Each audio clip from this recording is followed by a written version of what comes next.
안녕하세요. 저는 인생의 큰 시련을 두 번 겪고 이제는 홀로 서기를 잘 해보려 매일 화이팅하며 지내는 대한민국의 평범한 남자입니다. 여기 사연투브에 올라오는 사연들을 들으면서 열심히 들으면서도 한 번씩 사기당한 분들의 사연을 들을 때면 바보같이 왜 저걸 몰랐을까? 나 같으면 한 번에 알아차릴 것 같은데 라는 오만한 생각을 가지고 들었던 적이 있었습니다. 근데 그 바보가 바로 저였더라고요. 정말로 사람이 작정하고 속이고 들어오니까 어떻게 해도 속아지더군요. 저는 얼마 전 정말 기가 막히게 여자에게 속아 뼈아픈 상황을 겪었습니다.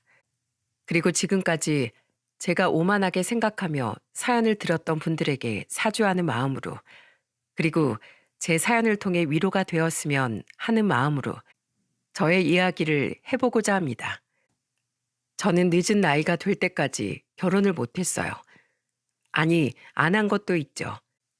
왜냐하면 저는 결혼이 너무 두려웠거든요. 사실 지금보다 어릴 때 결혼을 하려던 사람이 있었습니다. 3년이란 긴 시간을 연애를 했고 둘 다 사회적으로 좀 안정이 된 상황에서 결혼을 하려고 미뤄왔다가 드디어 결혼을 약속하게 되었죠. 근데 저는 그 사랑하는 연인과 결혼식장에 들어가 보지도 못한 채로 비극적인 상황을 맞이해야만 했어요. 그건 바로 결혼식을 2개월 남겨놓은 상황에서 저의 사랑하는 연인이 뺑소니 교통사고로 죽게 되었거든요. 그때의 비통함은 이루 말할 수 없었습니다. 너무나 허망했어요. 결혼을 약속했던 연인의 장례식장에서 3일을 내내 머무르며 정신 나간 사람처럼 있었습니다. 그 연인의 부모님도 절 걱정할 만큼 넋이 나간 채로 지냈고 그 이후로도 한 2년은 계속해서 힘들어했어요. 왠지 그 연인을 두고 다른 사람을 만나는 것 자체가 참 죄스럽더군요. 그래서 더 오랜 시간을 혼자 지냈었던 것 같습니다. 지나간 연인은 가슴에 묻어두고 잘 털어낼 수 있었지만 그래도 제 마음에 맞는 또 다른 인연을 만나는 건 쉽지 않더라고요. 그렇게 거의 10년의 세월이 지나고 나서 전 드디어 제 마음에 들어온 한 여자를 만나게 되었습니다. 당시 제가 자꾸만 연애도 안 하고 장가도 늦어지다 보니 그게 보기 싫었던 건지 저와 잘 알고 지내는 지인이 여자를 소개시켜 줬어요. 그때 당신 우리 부모님도 저를 걱정할 정도였기에 저는 소개를 받기로 했고 그 사람과 결혼까지 하게 되었죠. 소개팅에서 만난 그 여자는 당차고 자신감이 넘치는 사람이었습니다. 말투에서부터 자신감이 깃들어져 있는 게 자존감이 참 높은 사람이더라고요. 저는 이 여자의 당당함이 좋았습니다. 근데 형편은 그렇게 좋지 않았어요. 아내는 공장에서 자재를 담당하는 평범한 직장인이었는데 일찍 돌아가신 부모님의 외동딸인 탓에 오랜 시간을 혼자서 살고 있는 사람이었죠. 저보다 6살이 어린 사람이었는데 혼자 산 세월이 길어서 그런지 똑 부러지고 야무진 게 남달랐어요. 그 와중에 애교도 많고 여린 구석도 있어 꼭 지켜주고 싶은 사람이었습니다. 또 알게 모르게 외로움도 많은 것 같아서 저는 연애를 할 때부터 저희 부모님께 일찌감치 소개시켜드리고 한 번씩 반찬도 해다 주고 그랬어요. 근데 다행히도 이 사람이 넉살이 좋아서 그런지 저희 부모님하고도 정말 잘 지내더라고요. 저희 부모님도 어머니 아버지도 없이 홀로 외동으로 지내다 보니까 친딸처럼 잘해주셨습니다. 거기다 제 여동생이나 남동생하고도 사이좋게 잘 지냈었고요. 거기다 더 안심이 되었던 건 우리 제 아내는 연애 시절에 우리 부모님이랑 맛있는 걸 저보다도 더 많이 먹으러 다녔어요. 가끔씩 제가 만나고 싶어서 이야기를 하면 이렇게 이야기할 때가 있었죠. 오빠, 나 그날은 이미 벌써 약속 다 잡아놨어. 나 바쁜 사람이다. 나랑 밥 먹고 싶으면 약속을 빨리빨리 잡아야 돼. 뭐야, 누구랑 약속인데? 남자친구 너무 소홀히 대하는 거 아니야? 그런가?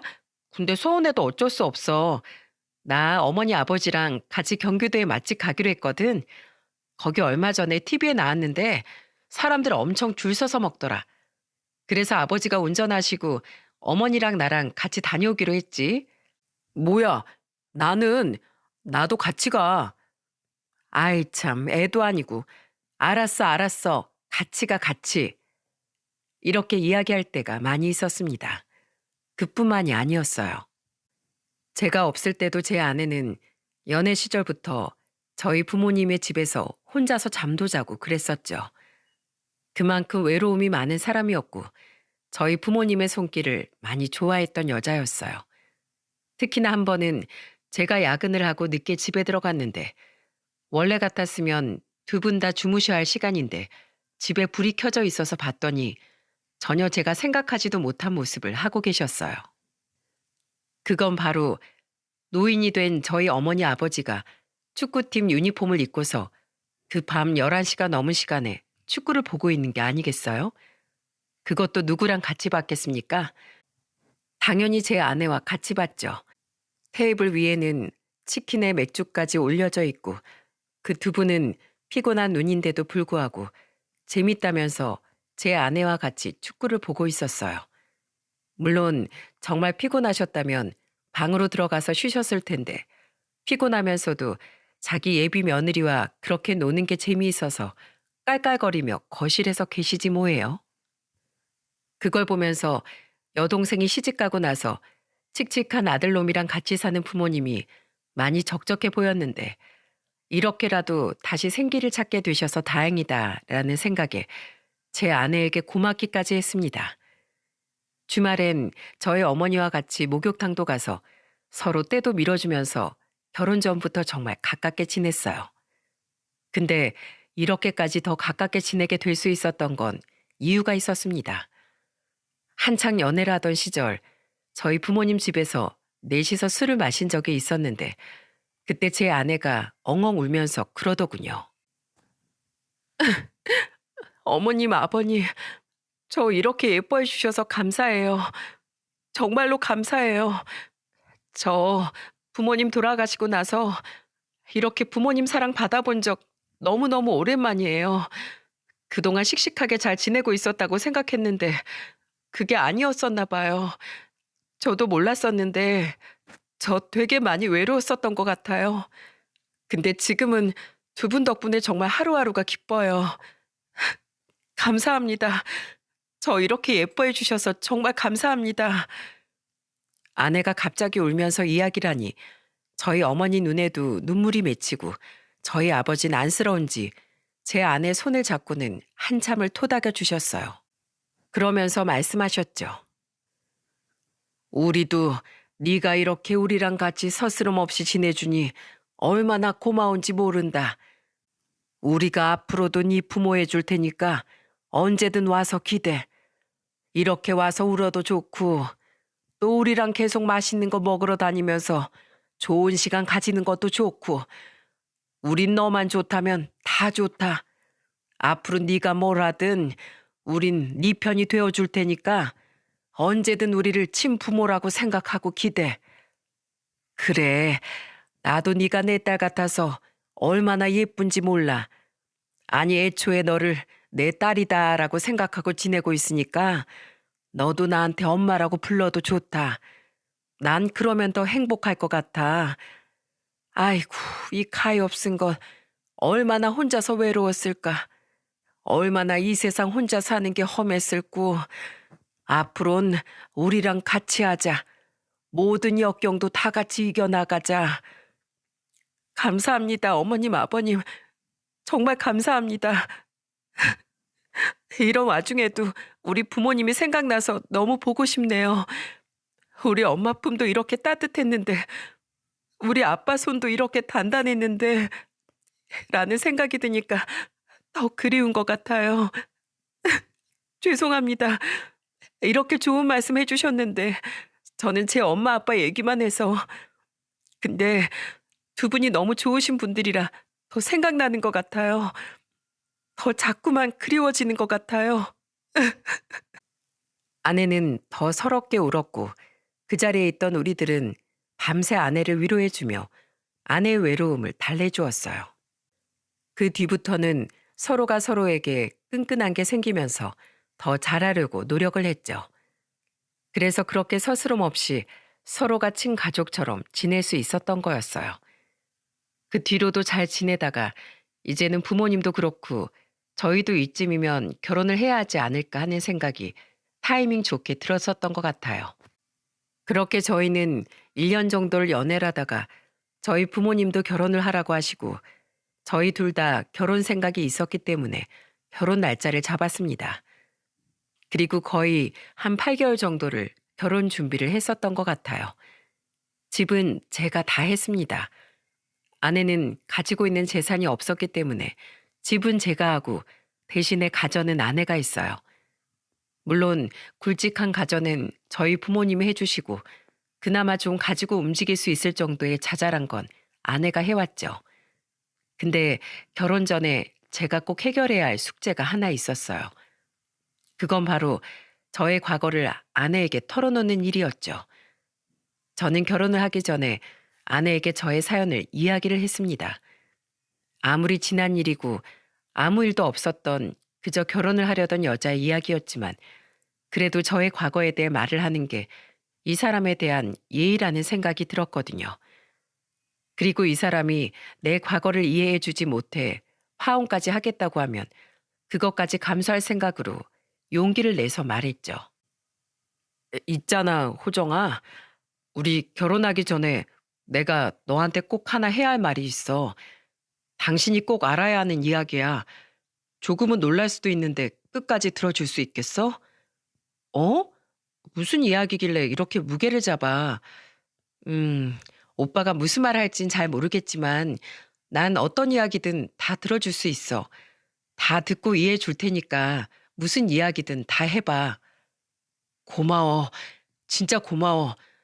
내가 실은 어 거의 10년 전에 한번 파혼을 한 적이 있어. 어? 뭐라고? 파혼?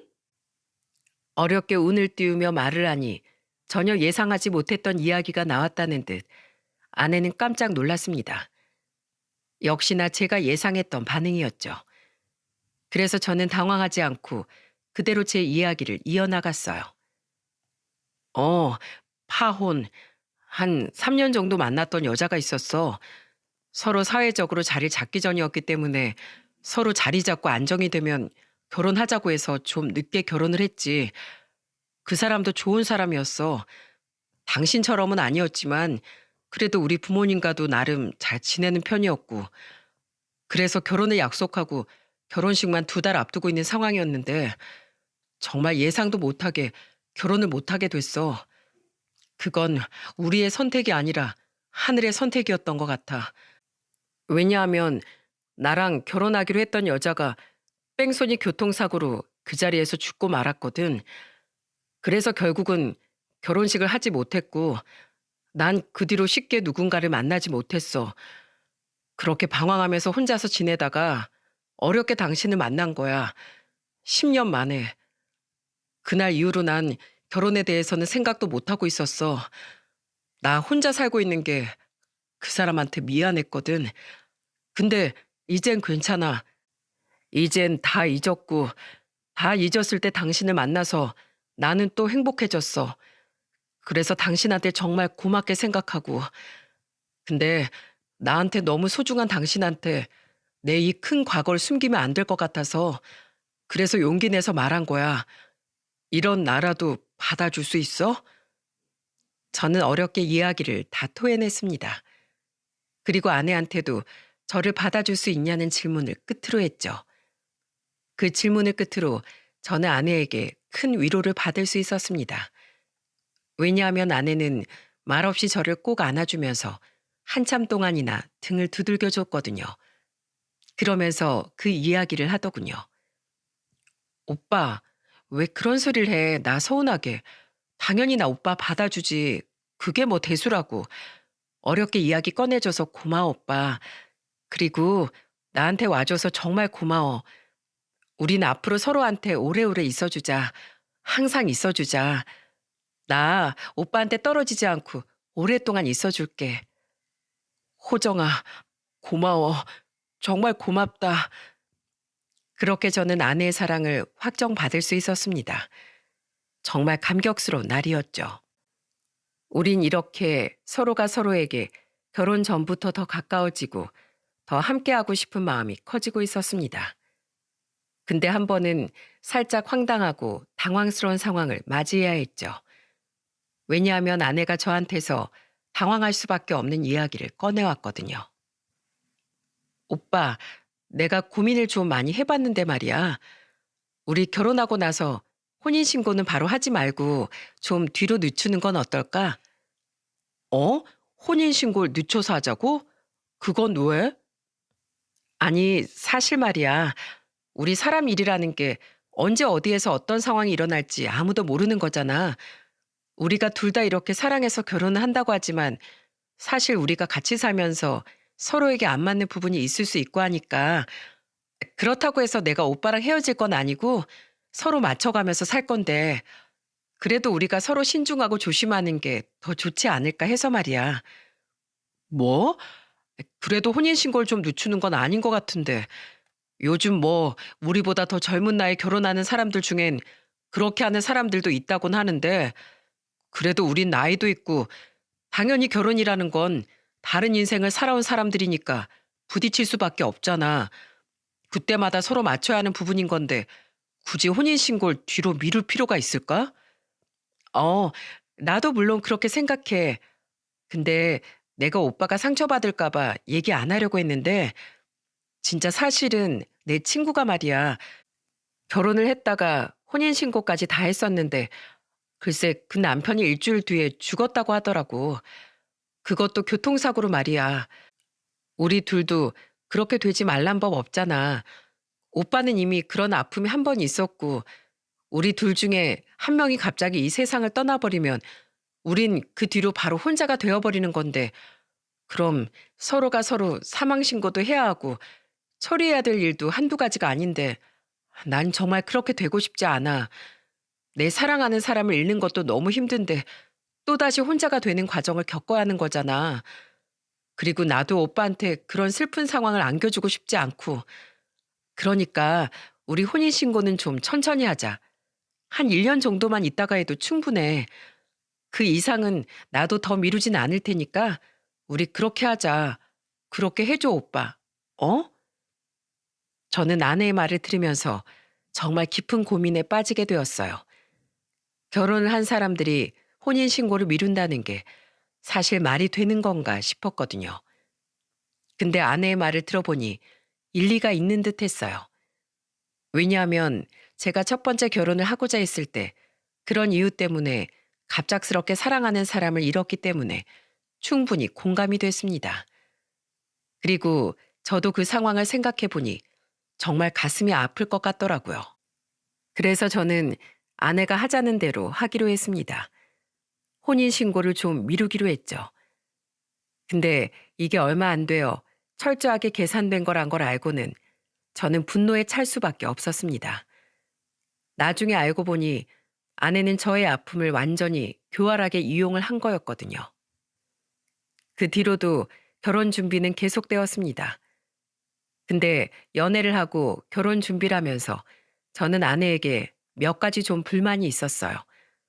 불만이라기보단 서운한 부분이라고 하는 게 맞을 것 같은데요.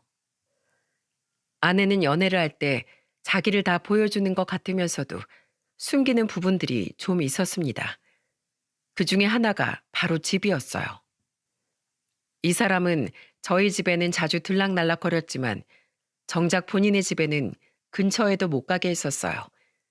이유는 다른 거 없었습니다. 그냥 창피하다는 게 이유였어요. 항상 밤이 늦을 때면 제가 집에 데려다 주겠다고 하는데도 극구 사양을 하면서 그랬죠. 아, 오빠 진짜 괜찮다니까. 나 우리 동네 오빠 오는 거 싫어. 창피해. 나 진짜 가난해. 그래서 집도 허름하고 동네도 외진 곳이란 말이야. 그런 곳 오빠 보여주고 싶지 않아. 오빠가 날 진짜로 사랑하고 존중한다면 내 부탁 들어줬으면 좋겠어. 그냥 나 혼자 가게 해줘. 그래도 너무 걱정돼서 그래.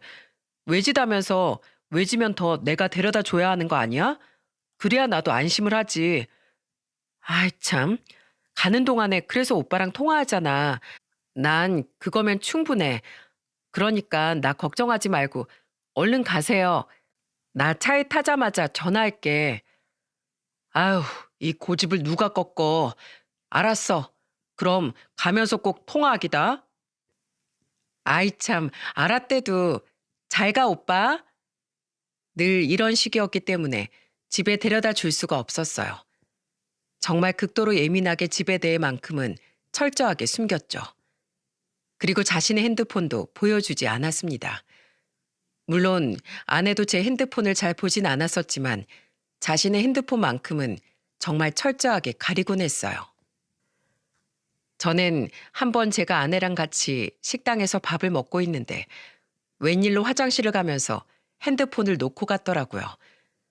원래라면 꼭 챙겨가는 사람인데 그날은 하얀 옷에 빨간 국물이 팍 튀겨서 얼른 가서 씻겨낸다고 급히 가느라 놓고 간 듯 했었죠. 근데 아내 핸드폰에 알람이 울리더라고요. 식당에서 알람이 너무 시끄럽게 울리니까 그걸 끄기 위해 잠깐 아내 핸드폰을 들고 있었는데 그걸 아내가 본 거였죠. 그리고 그 뒤로 너무나 당황스럽게 행동을 하던 거 있죠. 저는 알람만 울리지 않게 화면을 끄고는 바로 제자리에 놓을 생각이었는데 아내는 제가 자기 없는 사이에 핸드폰을 몰래 봤다고 생각했는지 불이 나게 달려오더니 막 화를 내는 게 아니겠어요? 오빠, 무슨 짓이야? 남의 핸드폰을 왜 봐? 왜 주인도 없는 핸드폰을 가지고 가서 훔쳐보냐고. 뭐 봤어? 도대체 뭐 본 거냐고. 어? 나 아무것도 안 봤어. 핸드폰에 갑자기 알람이 울리길래 다른 손님들한테 시끄러울까봐 끈 거야. 거짓말 하지 마. 지금 내 핸드폰 화면 보고 있었잖아. 오빠 이런 사람이었어? 우리가 아무리 연인 사이여도 사생활까지 막 침범할 권리는 없는 거잖아. 내가 언제 오빠 핸드폰 본 적 있어? 없잖아. 근데 오빠는 왜 보는 건데? 아, 나 진짜 미치겠네. 안 봤다고. 진짜로 안 봤어. 그리고 자기 거 핸드폰도 다 잠겨져 있는데 내가 무슨 수로 봐. 진짜로 알람만 끈 거야. 정 못 믿겠으면 지금 알람 확인해 보면 되겠네. 지금 시간에 켜져 있는 게 있을 거 아니야. 제 말에 아내는 저를 확 째려보면서 사실 확인에 들어갔습니다. 근데 확인할 것도 없이 제가 말한 대로 딱 핸드폰이 울렸던 시간에 알람이 맞춰져 있었죠. 역시나 그걸 보자마자 아내는 당황해하면서 그제서야 저한테 미안해 하더군요. 어머, 이게 왜 지금 맞춰져 있어? 미안해, 오빠. 미안해. 내가 내일은 아침에 일찍 출근을 해야 해서 오늘 다시 맞춰놨던 게 잘못 맞춰놨었나 봐. 어떡해? 세상에나. 미안해, 오빠. 내가 오해했어. 역시 우리 오빤 그런 사람 아닌데. 내가 오바했네. 미안해. 미안해, 진짜. 아니야, 됐어. 근데 연인 사이끼리 당연히 사생활 지켜줘야 하지만 핸드폰 한 번 본 걸로 그렇게까지 화를 낼 일이야? 그리고 서로 핸드폰 하나 못 보여주면 그게 무슨 신뢰가 있는 사이라고 할 수 있겠어? 난 그게 서운한 거야, 지금. 미안해. 내가 생각이 짧았어, 오빠. 아내는 당황해하며 저에게 말을 했지만 저는 이미 기분이 상해버린 뒤였기 때문에 그날은 마음이 상한 채로 집으로 돌아와야 했습니다.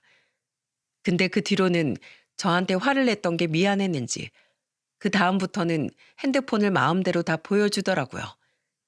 원래는 절대로 제가 그 핸드폰에 손을 못 대게 하는 사람이었는데 그 이후부터는 핸드폰에 비밀번호도 걸어놓지 않고 그냥 프리하게 다니는 모습을 보여주었습니다. 그래서 저도 혹시나 아내가 바람을 피우는 건 아닐까 살짝 의심을 했었는데 그날 이후부터는 의심을 거둘 수가 있었죠. 그렇게 작은 우여곡절들이 있었지만 그래도 나름 결혼 준비는 잘 하고 있었습니다. 근데 어느 날 아내가 저한테 미안하다는 듯 이야기를 하나 꺼내오더라고요. 오빠, 저 미안한데 나 지금 있는 집 이제 뺄 때가 돼서 재계약하긴 좀 그렇잖아. 그래서 말인데 나 먼저 우리 신혼집에 들어가서 살고 있으면 안 될까? 어? 우리 신혼집? 근데 거기 지금 아직 가전들이랑 가구들 하나도 안 들어갔는데 괜찮겠어? 어, 그럼 당연하지. 어차피 거기 우리 언제든 들어가도 상관없다며. 난 가구 없는 건 괜찮고 그냥 잘 공간만 있으면 돼. 그러니까 나 거기에서 지내게 해주면 안 돼? 아내의 부탁에 약간 당황하긴 했지만 그건 어차피 우리가 들어가 살 집이었으니까 상관은 없었습니다. 근데 가구도 없이 혼자서 거기 지내는 게 좀 걱정이 될 뿐이었죠. 아내는 그 전에 집에서 쓰던 물건들은 다 오래된 것들이라 아예 싹 버리고 올 거라고 했었기에 더 집에 아무것도 없어 걱정이 되었습니다. 그래서 급하게 빨리 들어올 수 있는 가구나 가전들은 일찍 들어갈 수 있게 시간까지 앞당겼었죠. 다행히도 결혼이 얼마 남지 않은 시점이었기에 조금 불편하긴 해도 잘 지낼 수 있는 수준은 되었습니다. 오히려 저는 우리 결혼이 더 앞당겨진 것 같아 좋더라고요. 하지만 그것도 역시나 왜 그렇게 된 건지 나중에 이유를 알고 나서는 저는 분노할 수밖에 없었고 배신감에 치를 떨어야만 했죠. 결혼식은 점점 가까워왔고 아내는 부모님이 계시지 않았기 때문에 처가 식구들은 단 한 명도 오지 않았지만 대신에 직장 동료들이나 다른 지인들이 와서 그 자리를 채워주었습니다.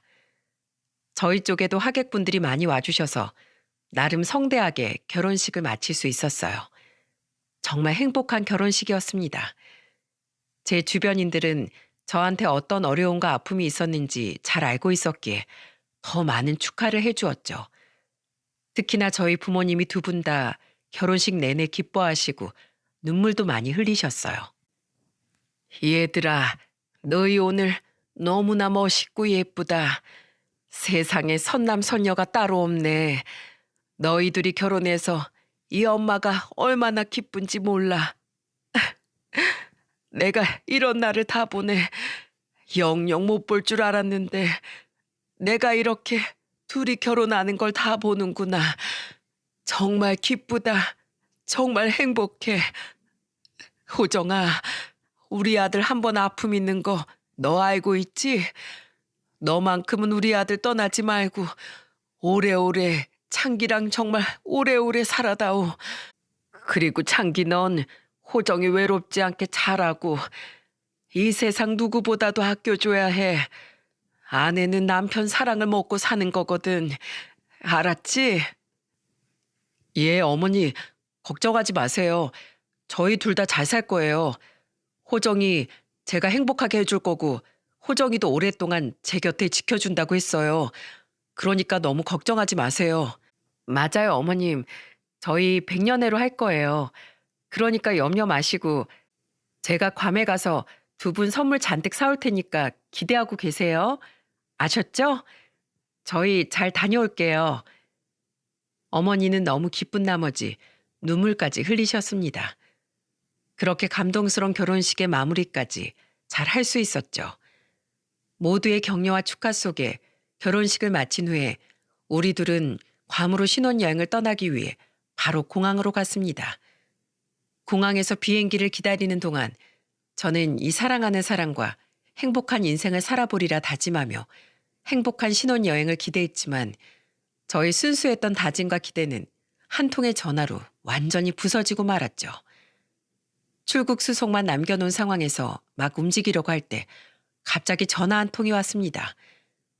발신자 표시를 보니 어머니였고 공항에 잘 도착했냐는 안부 인사인 줄 알고 들뜬 목소리로 전화를 받았어요. 그리고 그 전화가 저의 삶을 완전히 뒤집어 놓게 될 줄은 그때까지만 해도 알지 못했죠. 야, 창기야, 너 어디냐? 지금 어디야? 네, 어머니. 저희 지금 공항이에요. 좀 전에 도착해서 이제 막 출국 수속 받으려고 하고 있어요. 잘 다녀올게요, 어머니. 선물도 많이 사오고요. 아니야, 아니야, 창기야. 걔랑 비행기 타지 마. 그 나쁜 년이랑 비행기 절대로 타면 안 돼. 네? 어머니, 그게 갑자기 무슨 말씀이세요? 왜 호정이를 그렇게 부르세요? 야, 지금 그거 따질 때가 아니다. 예, 너 빨리 걔 없는 데서 전화 좀 받아봐. 어서.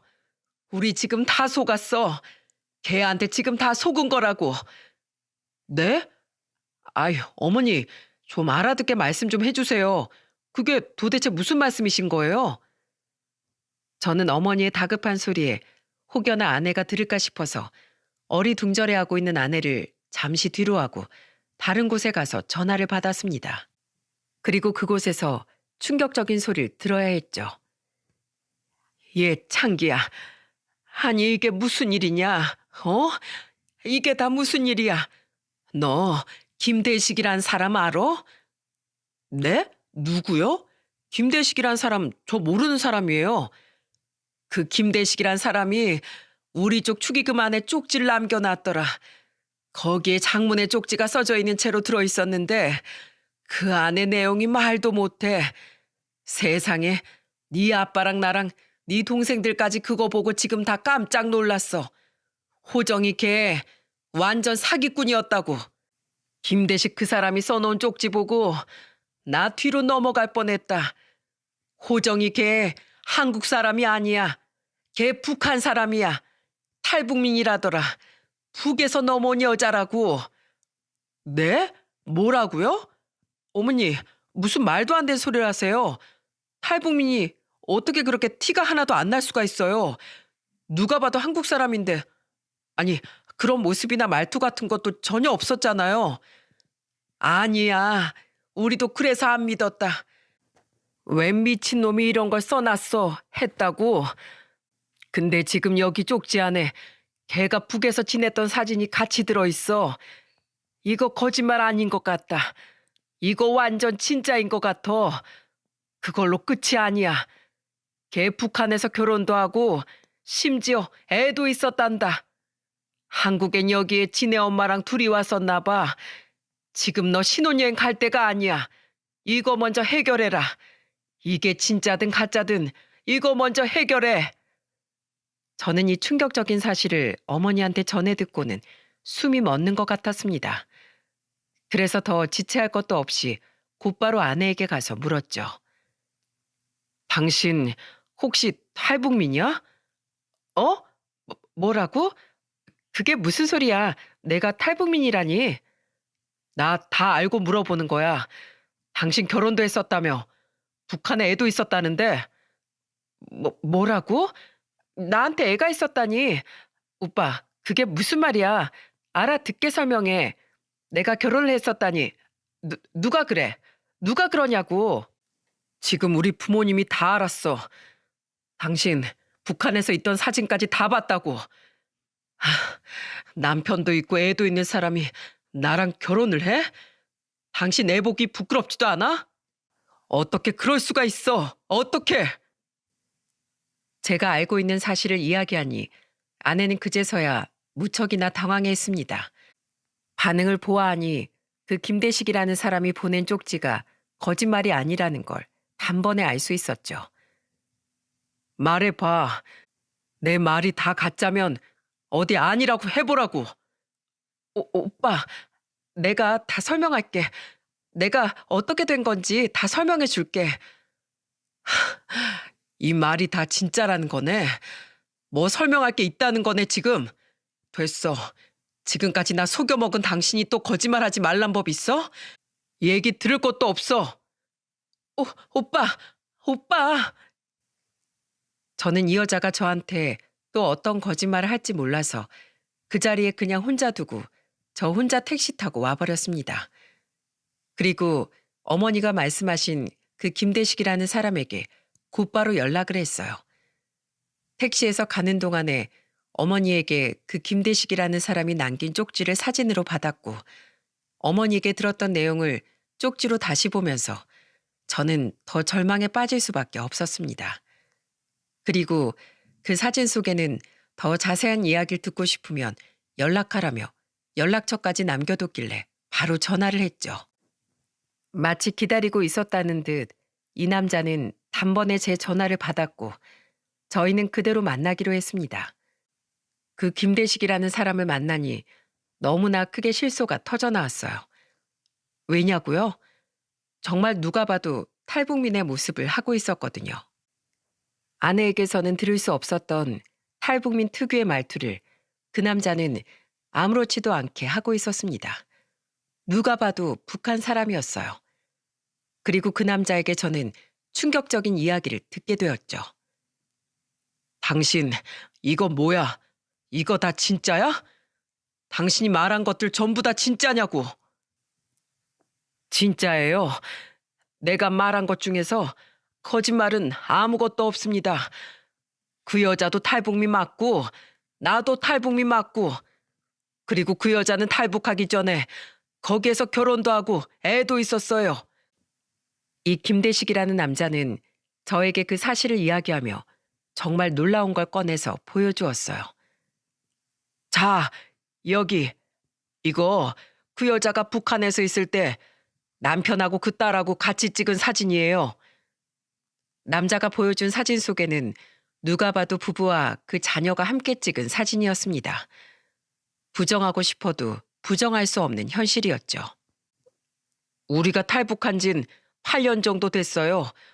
북에서 넘어와서 그 여자랑 나랑 최근에 2년 정도 같이 만났고 만나는 동안 같이 살았습니다. 그때 그 여자가 우리 집에 놓고 간 짐에서 이 사진들이 나온 거예요. 내가 미쳤다고 아무 증거도 없고 근거도 없는데 당신한테 이런 말을 했을까요? 근데 그 여자 절대로 믿으면 안 됩니다. 자기가 탈북했다는 사실을 숨길 수밖에 없었다고 얘기할 거예요, 분명. 근데 그거 다 거짓말이니 절대로 믿으면 안 돼요.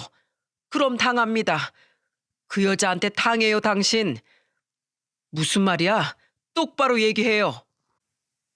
저는 알 수 없는 말을 하는 그 김대식이라는 사람에게 화를 냈어요. 그리고 무슨 일인지 제대로 설명하라고 했죠. 그랬더니 그 김대식은 지금 제가 알고 있는 사실보다도 훨씬 더 충격적인 사실을 내뱉었습니다. 그 여자 북한에서 있을 때부터 인성 쓰레기로 유명했어요. 결혼해서 애도 낳았지만 그 앤 거의 방치하다시피 했고 남편이 밖에서 돈 벌어오면 그걸로 애 밥 먹이긴커녕 자기 입에 풀칠하게 바빴어요. 그리고 집에 돈이 들어오면 돈이 들어오는 족족 다 흥청망청 써버리고 남한 사람들 모르겠지만 북한은 그렇게 삶이 녹록하지가 않습니다. 그래서 사람들이 그렇게 이를 악물고 탈북을 하는 거예요. 근데 그 여자는 굶는 게 힘들어서 탈북을 한 게 아니라 사치 부리고 싶어서 그래서 탈북을 한 거라고요. 그 여자 남편이 하도 그 여자가 돈을 다 써버리니까 혼자서 몰래 모아놓은 돈이 있었어요. 근데 그걸 알게 된 여자가 그 돈을 몽땅 다 훔쳐서 지 친엄마만 데리고서 탈북한 거예요. 브로커한테 그 돈 다 가져다 주고 여기까지 온 거라고요. 물론 북한에서 그런 사람들 종종 있습니다. 돈 훔쳐서 브로커한테 돈 주고 탈북하는 사람들 꽤 있어요. 근데 그 여자만큼은 그러면 안 돼요. 자기가 그 남편한테 어떻게 했는데, 자기 자식한테 어떻게 했는데, 아주 나쁜 인간이라고요, 그 여자가. 저는 그 이야기를 듣고 말로만 들었던 북한의 이야기, 탈북민들의 이야기를 들으면서 기가 찰 수밖에 없었습니다. 하지만 여기에서 그게 끝이 아니었어요. 그리고 당신이 진짜로 알아야 할 이야기가 있습니다. 그 여자 진짜 실체는 이제부터예요.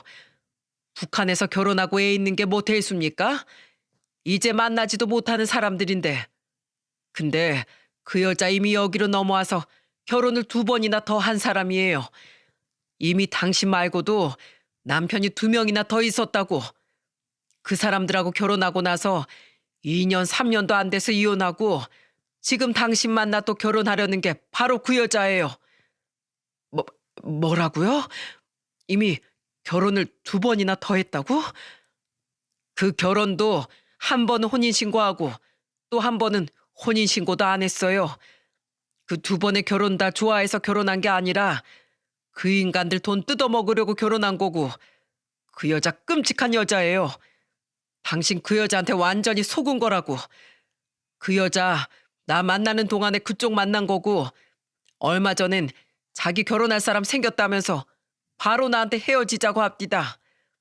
내가 그동안에 그 여자한테 어떻게 했는지 알아요? 내 돈 다 퍼주고 내 집 퍼주고 그 여자 그런 여자인 거 알고도 그런 나도 미친 거 아는데 그래도 설마 난 배신하지 않겠지. 난 북한에서부터 이어져 온 인연인데 설마 나한테까지 그럴까 그랬었다고. 근데 그렇게 나를 배신하고 갑디다. 아예 짐 싸들고 가버렸다고. 당신도 똑같을 거예요. 당신 그 여자가 혼인신고 늦게 하자는 소리 안 해요? 했어요. 혼인신고는 1년 정도 살아보다가 하자고. 그거 왜 그런지 알아요? 남한 넘어와서 여기 와서 한 첫 번째 결혼해서 혼인신고했다가 이혼할 때 골치 좀 썩었거든. 그래서 그러는 거야 그게. 그래서 두 번째 결혼 땐 혼인신고도 안 했었지. 그 전 남편들 그 여자 때문에 죄다 빚더미에 파묻혀 지내고 있어요. 그러니까 그쪽도 그 꼴 나고 싶지 않으면 당장 헤어지는 게 좋을 거요. 그 김대식이란 사람이 말해준 모든 말들은 저를 당황스럽게 만들었습니다. 아니, 정말 좌절할 수밖에 없도록 만들었죠. 실제로 아내는 저에게 혼인신고를 뒤늦게 하자고 한 이야기 제가 들려드렸지 않습니까? 근데 그건 다 아내의 계략이었습니다. 저의 아픈 부분을 이야기하면서 제가 걸려들 수밖에 없게 만들면서 혼인신고를 늦췄던 거였죠. 저는 너무나 충격에 배신감이 크게 느껴졌어요. 그 남자의 말을 정리하자면 이거였어요. 그 여자는 8년 전에 자기 남편과 자기 핏줄인 딸을 버리고 남편이 모아놓은 돈을 훔쳐 자기 엄마와 탈북을 했고 여기 와서는 북한 사람처럼 보이기 싫다며 말투부터 싹 고쳐서는 사기 결혼을 해 2명의 남자의 돈으로 살아온 거였죠. 그리고 그 이후 최근까지 김대식이라는 남자와 같이 연애를 하면서 살다가 저와 결혼을 준비하면서 그 남자를 버린 거였습니다. 그리고 그 남자는 복수심에 저를 찾아왔던 거고요. 이 기가 막힌 상황을 전해드리면서 저는 이게 제발 꿈이길 바랬습니다. 모든 것이 다 제가 못 들은 거라고, 잘못 들은 거라고 생각하고 싶었어요. 하지만 아니었습니다. 전혀 제가 잘못 들은 게 아니었죠. 왜냐하면 그 김대식은 제 아내 지인으로 계속 지내왔기 때문에 2번의 결혼식을 모두 참석했었고 그때 하객으로 가서 찍은 사진들을 보여주었거든요. 이 여자는 악질 중에도 악질이었습니다. 앞서 결혼했던 남자들이랑 같이 지내면서 돈도 다 뺏어 쓰고 대출까지 받아 쓰고 하면서 완전 빈털터리로 만들어버렸고 그 이후에 피까지 다 빨아먹고 나니 그제서야 이혼을 했던 거였어요. 정말 기가 막혔습니다. 내가 이런 여자랑 결혼까지 했다니. 그전엔 이상하다고 느낀 게 하나도 없었는데 지금 생각해보니 이상한 게 한두 가지가 아니었어요. 이 여자는 평양냉면을 그렇게 좋아했는데 너무 좋아하다 보니까 제가 한 번은 물어봤던 적이 있었어요. 아니, 왜 그렇게 평양냉면을 좋아해? 이게 그렇게 맛있어? 어, 난 이게 너무너무 좋아. 그냥 이걸 먹으면 부자가 된 것 같아. 특이해 하여튼 왜 평양냉면을 먹으면 부자가 된 기분 같을까? 그때 당시는 웃기다며 웃어 넘겼지만 지금 생각해보면 이상했어요. 그 김대식이라는 사람 말을 듣고 나서 생각해보니 북한에 있을 때 가난한 동네에서 살았다고 했었는데 그때 평양에 있는 이 냉면을 먹어보지 못해 그런 게 아닐까 하는 생각이 들더라고요.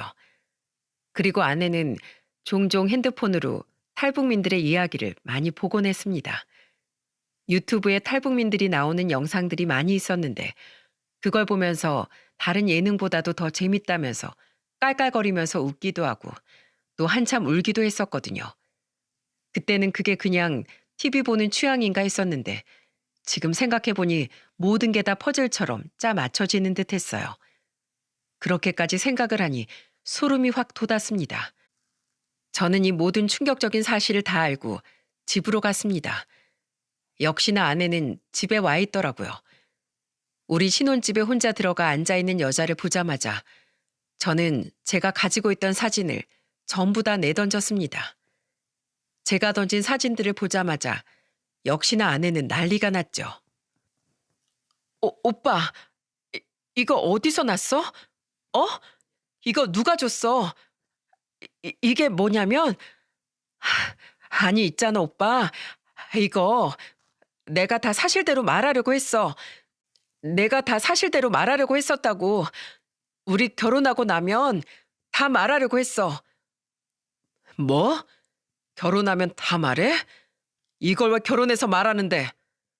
감히 날 속여? 그리고 우리 부모님을 속여? 우리 부모님이 그동안 당신한테 어떻게 했는데? 그렇게 친딸처럼 생각해주고 친딸처럼 아껴주셨는데 당신이 어떻게 우리한테 이럴 수가 있어? 당장 내 집에서 나가. 나는 더 들을 것도 없어. 이미 다 알고 있고 이미 다 확인했으니까 당신은 이제 내 집에서 나가기만 하면 돼. 빨리 나가. 미안해요. 미안해, 오빠. 내가 속여서 다 미안해. 근데 나 갈 데 없는 거 알잖아. 나 오갈 데 없는 거 다 알잖아. 집도 다 정리했는데 이대로 가버리면 나 어떡하라고. 왜? 당신이랑 같이 살던 김대식이란 인간한테 가면 되잖아. 내가 처음부터 의심했어야 했어. 당신이 집 한 번 안 보여줄 때부터 의심했어야 됐다고.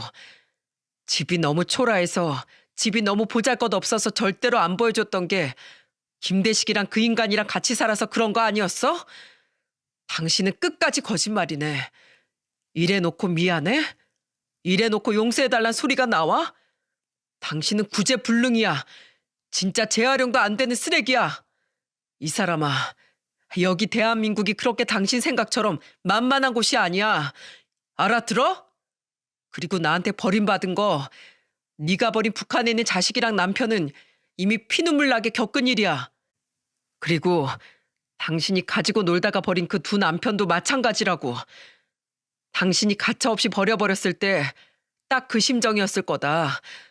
다 네가 한 짓 그대로 네가 돌려받는 거니까 용서받을 생각하지 말고 평생 후회하고 반성하면서 살아. 그리고 당장 내 집에서 나가. 저는 그렇게 말하고 아내를 내쫓아 버렸습니다.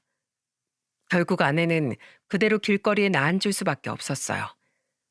저는 집안에 있는 모든 물건들, 가전들도 죄다 밖으로 빼버렸습니다.